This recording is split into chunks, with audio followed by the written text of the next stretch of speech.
dagang secara kredit, wesel, dan penjualan angsuran.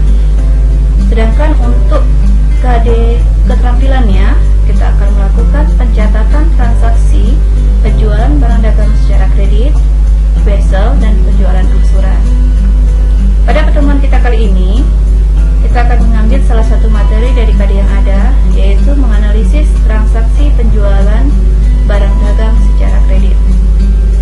Nah, tujuan pembelajaran kita kali ini yaitu siswa dapat menganalisis transaksi penjualan barang dagang secara kredit, dan siswa dapat melakukan pencatatan transaksi penjualan barang dagang secara kredit.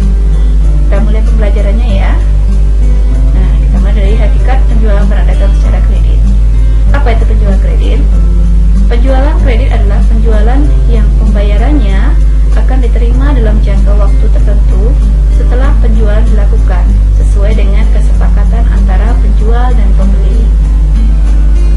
Nah, di dalam penjualan kredit ada beberapa fungsi sistem akuntansi penjualan. Yang pertama adalah fungsi penjualan. Fungsi penjualan bertugas menerima pesanan pelanggan, mengedit otorisasi kredit, penentuan tanggal pengiriman barang, dan membuat back order jika barang tidak memenuhi permintaan pelanggan. Yang kedua adalah fungsi kredit. Fungsi kredit bertugas meneliti status pelanggan, status kreditnya tentunya ya, dan memberikan otorisasi mengenai pemberian kredit pelanggan. Dan yang ketiga adalah fungsi gudang. Fungsi gudang bertugas menyimpan dan menyiapkan barang yang dipesan dan menyerahkannya kepada bagian pengiriman. Selanjutnya yang keempat itu ada fungsi pengiriman. Fungsi pengiriman bertugas menyerahkan barang berdasarkan pada surat order pelanggan. Yang kelima adalah fungsi penagihan, di mana fungsi penagihan ini bertugas membuat dan mengirimkan faktur penjualan atau tagihan kepada pelanggan. Dan yang keenam adalah fungsi akuntansi. Fungsi akuntansi bertugas mencatat piutang dari penjualan kredit yang dilakukan, membuat laporan, dan mencatat harga pokok penjualan. Oke, kita lanjut. Selanjutnya adalah pencatatan penjualan secara kredit. Nah, ada beberapa tahapan yang nanti akan dilalui ketika kita melakukan penjualan secara kredit. Yang pertama adalah pada saat terjadinya penjualan. Karena penjualannya dilakukan secara kredit, maka jurnal yang akan kita buat adalah piutang dagang di debit, penjualan di kredit. Kita ambil contohnya. Oke, perhatikan contohnya. Di sini ada transaksi dari PD Merpati, yaitu tanggal 1 Desember 2017. PD Merpati menjual barang dagang kepada toko makmur dengan jumlah sebesar 30 juta secara pembayaran 2/10 F/30. Maka jurnal yang akan dibuat oleh PD Merpati adalah, ini adalah jurnalnya ketika terjadi penjualan barang dagang secara kredit.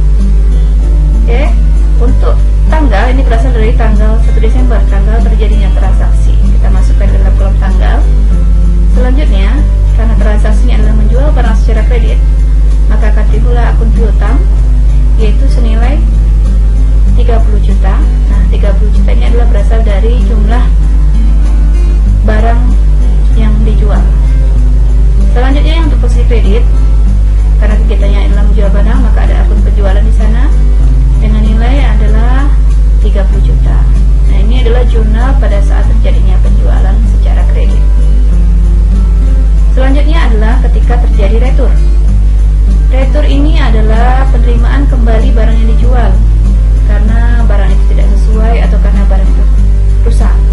Nah, ketika terjadi retur, maka pihak penjual ini akan membuat jurnal retur penjualan di debit, piutang dagang di kredit. Nah, kita ambil contohnya, masih berkaitan dengan transaksi kita yang pertama tadi, bahwa PD Merpati pada tanggal 1 Desember telah menjual barang secara kredit senilai 30 juta. Nah, kita anggap tanggal 2 Desember ini toko makmur mengembalikan barang dagangan sebesar 300.000 karena tidak sesuai. Nah, maka jurnal yang akan dibuat oleh PD Merpati adalah, nah ini adalah jurnalnya.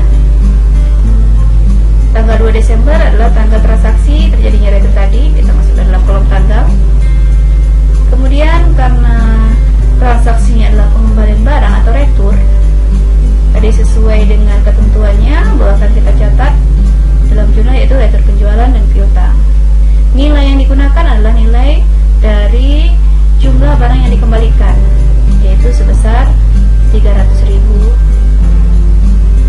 di debit dan 300.000 di kredit. Oke, ini adalah jurnal terjadinya retur penjualan. Selanjutnya adalah ketika pelanggan melunasi. Nah, terjadinya pelunasan penjualan kredit, di mana jurnalnya yang akan kita buat adalah kas di debit. Nah, kemudian ada potongan penjualan di debit, kemudian di kreditnya ada piutang. Nah, di sini ada potongan penjualan karena jika penjualan kredit itu dilakukan dengan syarat, misalnya tadi contohnya adalah 2/10 N/30, maka penjual akan memberikan potongan jika pembelinya melunasi sebelum tanggal jatuh temponya tadi. Nah, kita lihat contohnya. Nah, ini misalnya sesuai dengan transaksi kita yang pertama tadi ya, bahwa PD Merpati maksudnya telah melakukan penjualan secara kredit pada tanggal 1 Desember. Nah, kemudian ada retur juga tadi di tanggal 2 Desembernya.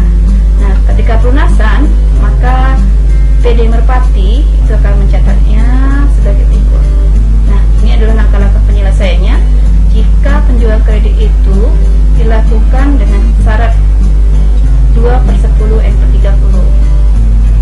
Kalau seandainya tidak ada syarat penjualan 2/10-nya, hanya batas waktu N/30, maka cukup dengan mendebit kas dan piutang di kredit sebesar berapa yang dilunasi. Nah, karena pada transaksi ini ada syarat ketentuan syarat pembayarannya, yaitu 2/10 N/30. Artinya jika pembeli membayar kurang dari 10 hari setelah tanggal penjualan, maka akan mendapatkan potongan sebesar 2%.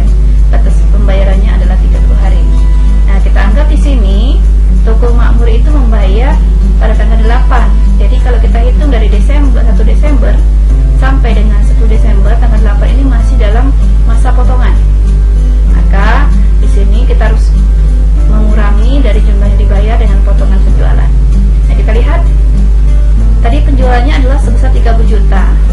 Kemudian di tanggal 2 Desember ada retur 300.000. Maka piutangnya toko makmur itu yang seharusnya setelah dikurangi dengan retur tadi itu adalah 29.700.000.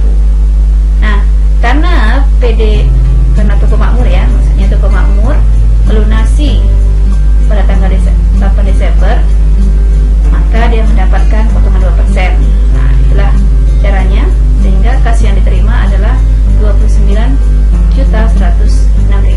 Nah, kalau kita masukkan dalam jurnal, ini kita lihat jurnalnya seperti biasa, tanggal pelunasannya kita masukkan dalam kolom tanggal. Oke. Kemudian karena terjadi pelunasan disertai dengan piutang, disertai dengan potongan, maksudnya disertai dengan potongan, maka jurnalnya kita buat adalah, nah ini kas, kemudian ada